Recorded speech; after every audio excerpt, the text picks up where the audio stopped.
साथियों नमस्कार, स्वागत है आपका। साथियों आज के वीडियो में जयशंकर प्रसाद एवं कुछ अन्य कहानीकारों की हिंदी कहानियों पर चर्चा होगी।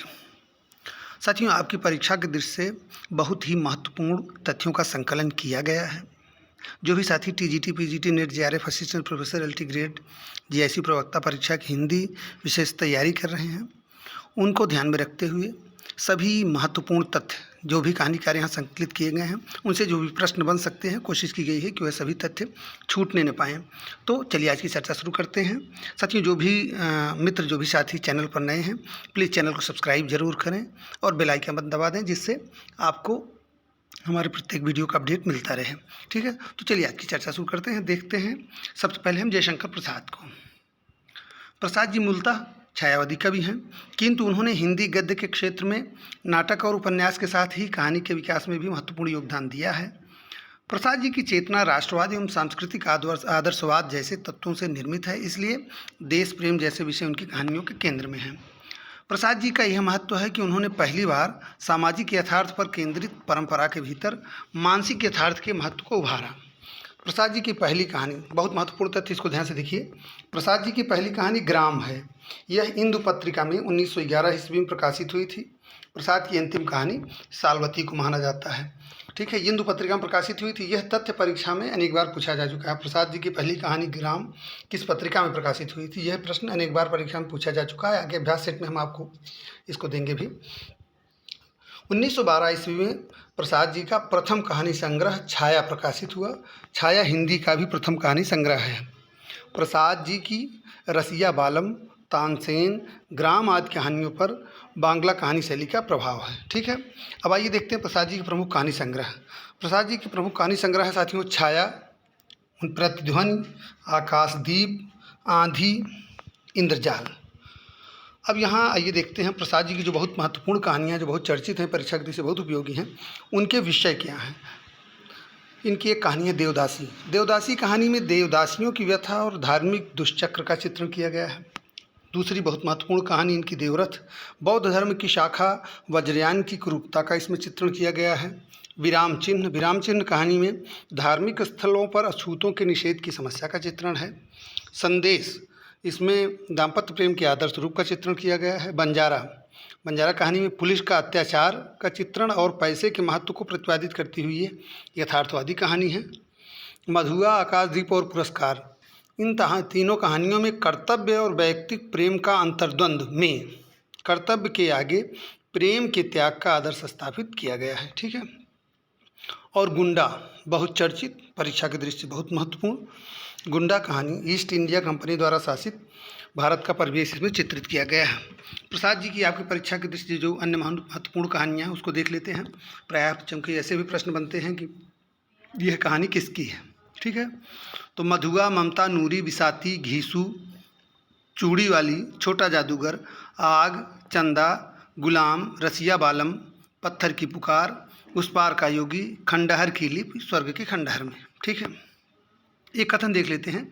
राजेंद्र यादव ने प्रसाद जी के बारे में कहा है, अतिरिक्त रोमानी वातावरण और कल्पित कथानकों के बावजूद प्रसाद हिंदी के सबसे सफल पहले सफल कहानीकार हैं। ठीक है, अब आइए हम प्रेमचंद जी अन्य कहानीकारों पर तेजी से चर्चा कर लेते हैं। बद्रीनाथ भट्ट, सुदर्शन, सुदर्शन आप जानते हैं हिंदी के प्रसिद्ध कहानीकार हैं। इनकी हार की जीत हम लोग जो है माध्यमिक कक्षाओं में पढ़े हैं, कक्षा 6 या 7 में। तो ये बहुत ही महत्वपूर्ण कहानीकार हैं। इनकी रचनाएं परीक्षाओं में पूछी जाती हैं। इनके कहानी संग्रह जो सुदर्शन जी के हैं, सुप्रभात, परिवर्तन, सुदर्शन सुधा, तीर्थ यात्रा, सुदर्शन सुमन, पनघट, नगीने, झरोखे। सुदर्शन जी जो प्रसिद्ध कहानियाँ हैं उनको तेज़ी से देख लेते हैं, जो आपकी परीक्षा की दृष्टि से उपयोगी हो सकती हैं। हार की जीत, कवि का चुनाव, साइकिल की सवारी, वजीर अदालत, अंधकार, गुरुमंत्र, दिल्ली का अंतिम दीपक, परिवर्तन, राजा, सच का सौदा, अंधेरी दुनिया, सन्यासी, कवि की स्त्री, आशीर्वाद, ये दोनों अलग अलग हैं। कवि की स्त्री और आशीर्वाद ये दोनों अलग कहानियाँ हैं। एल्बम, बात अठन्नी की, 21 अगस्त 1903, एक गरीब की आत्मकथा, कमल की बेटी, कवि, लोकाचार, मातृ स्नेह, माया, प्रणय रात्रि, प्रारब्ध परिवर्तन, प्रेम का पापी, पुनर्जन्म और स्त्री का हृदय। ठीक है। अब आइए हम उग्र जी को देखते हैं। पांडे बेचन शर्मा उग्र। पांडे बेचन शर्मा उग्र की कहानी उसकी माँ के आधार पर आचार्य नंद दुलारे वाजपेयी ने उग्र को प्रथम राजनीतिक कहानीकार माना। किसने माना? आचार्य नंद दुलारे वाजपेयी ने पांडे बेचन शर्मा की कहानी उसकी माँ कहानी के आधार पर उन्होंने उग्र को प्रथम राजनीतिक कहानीकार माना। चिंगारियाँ बहुत प्रसिद्ध। चिंगारियाँ उग्र की 12 कहानियों का संग्रह है, जिसे 1928 में अपने क्रांतिकारी विचारों के कारण ब्रिटिश सरकार द्वारा जब्त कर लिया गया था। विशाल भारत पत्रिका के संपादक बनारसी दास चतुर्वेदी ने उग्र की रचनाओं को घासलेटी साहित्य कहा था। परीक्षा में अनेक बार पूछा जा चुका है ये तथ्य। किस साहित्यकार ने उग्र की रचनाओं को घासलेटी साहित्य कहा था? तो यह आप जान लीजिए, विशाल भारत पत्रिका के संपादक बनारसी दास चतुर्वेदी ने उग्र की रचनाओं को घासलेटी साहित्य कहा था। उग्र के कहानी संग्रहों को आइए हम तेजी से देखते हैं। चिंगारियाँ 1923, शैतान मंडली 1924, इंद्रधनुष 1927, बलात्कार 1927, चॉकलेट 1928, चॉकलेट बहुत महत्वपूर्ण, दोजक की आग बहुत महत्वपूर्ण, निर्लज्जा, क्रांतिकारी कहानियाँ, उग्र का हास्य, रेशमी, पंजाब की महारानी, जब सारा आलम सोता है, ये भी महत्वपूर्ण है। उग्र की जो बहुत महत्वपूर्ण कहानियाँ हैं उनके बारे में आइए तेजी से हम पढ़ लेते हैं। जल्लाद, ईश्वरद्रोही, भ्रम, मुक्ता, विकास, पिशाची, सुधारक, देशद्रोह, डामाडोल, सिख सरदार, रेन ऑफ टेरर, एक भीषण स्मृति, खुदाराम, रिसर्च, बदमाश, उरूज, बीभत्स, मूर्खा, पतित, धरती और धान, कर्तव्य और प्रेम, 3 कलाकारों की एक भूल, दही बड़े, नौकर साहब, प्यारे, रधिया नौची, शहीद भोंदू भट्ट, साधु और असाधु।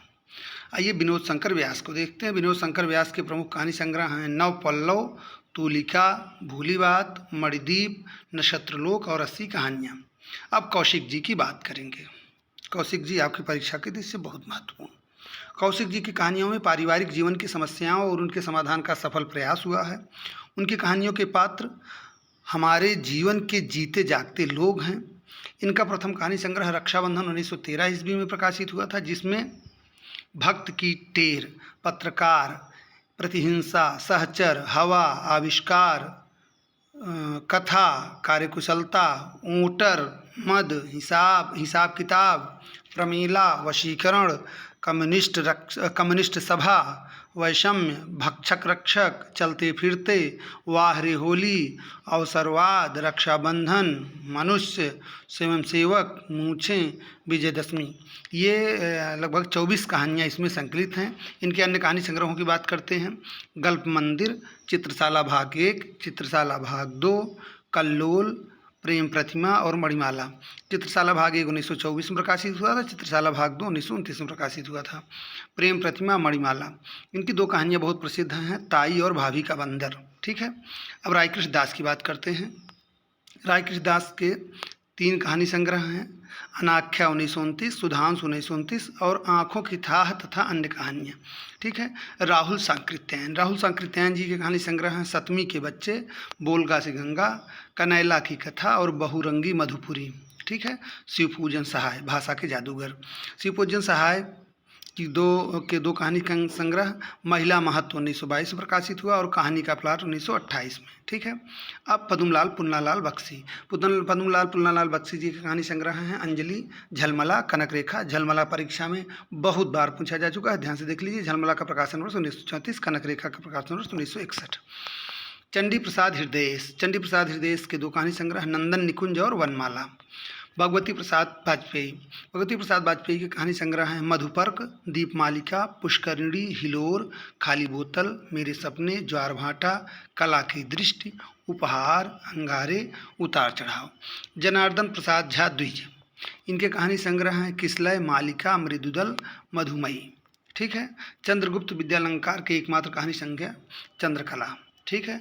निराला जी, सूर्यकांत त्रिपाठी निराला। निराला जी के 3 कहानी संग्रह प्रसिद्ध हैं, लिली 1934, सखी 1935 और सुकुल की बीवी 1941। निराला कृत सखी का 1945 में चतुरी चमार नाम से प्रकाशन हुआ था। ठीक है। भगवती चरण वर्मा, भगवती चरण वर्मा के कहानी संग्रह हैं दो बांके, इंस्टॉलमेंट, मुगलों ने सल्तनत बख्श दी और मोर्चाबंदी। ये चारों परीक्षा में पूछे जा चुके हैं, इसको याद कर लीजिए। दो बांके, इंस्टॉलमेंट, मुगलों ने सल्तनत बख्श दी और मोर्चाबंदी। ठीक है। आचार्य चतुर्सेन शास्त्री, चतुर्सेन शास्त्री की पहली कहानी गृहलक्ष्मी है। इन्होंने विभिन्न युगों के ऐतिहासिक प्रसंगों पर आधारित अनेक मार्मिक कहानियाँ लिखी हैं, जिनमें दुखुआ में कासों कहूँ मोर सजनी, दुखुआ में कासों कहूँ मोर सजनी अधिक प्रसिद्ध हुई, जिस पर बंगला कथाकार हरिसाधन मुखोपाध्याय की कहानी सेलिसमा बेगम का हिंदी रूपांतरण होने का आरोप है। यह तथ्य नोट कर लीजिए, परीक्षा में पूछा जा चुका है, फिर पूछा जा सकता है, प्रश्न बन सकता है कि चतुर्सेन शास्त्री की किस कहानी पर बंगला कथाकार हरिसाधन मुखोपाध्याय की कहानी सेलिसमा बेगम का हिंदी रूपांतरण होने का गंभीर आरोप है। प्रश्न इस तरह से पूछा गया था। तो दुखवा में कासों कहूँ मोर सजनी। ठीक है। चलिए देखते हैं इनके प्रमुख कहानी संग्रह। रजकण, अक्षत, बाहर भीतर, दुखवा में कासों कहूँ मोर सजनी, सोया हुआ शहर, धरती और आसमान, कहानी खत्म हो गई, स्त्रियों का योज, सिंहगढ़ विजय। और चतुर्सेन शास्त्री की जो चर्चित कहानियाँ उन पर तेजी से बात करते हैं। अम्बपालिक, प्रबुद्ध, भिक्षुराज, बावर्चिन, हल्दी घाटी में और बाणवधु।